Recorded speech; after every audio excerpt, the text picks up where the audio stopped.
Hello everyone, welcome back to the channel. Want to quickly improve your photos in CapCut using auto adjust? With the auto adjust feature, CapCut can automatically enhance your image and let you control the adjustment intensity using a simple slider. Let me show you how to use it on Samsung Galaxy S26 Ultra.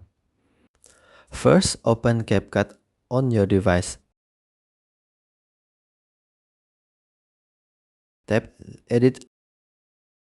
Next, tap Auto Enhance. Now choose the photo you want to improve. After selecting your photo, tap Next.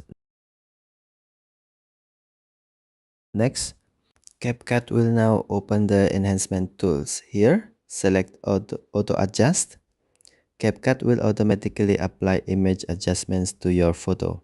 You will also see an adjustment slider. Drag the slider to the right to make the effect stronger, or drag it to the left for a softer and more natural look. Adjust the image until you get the result you want. Once you are satisfied with the photo, tap the check mark button. Finally, tap Export to save the enhanced image to your device. And that's how to use Auto Adjust in CapCut on Samsung Galaxy S26 Ultra.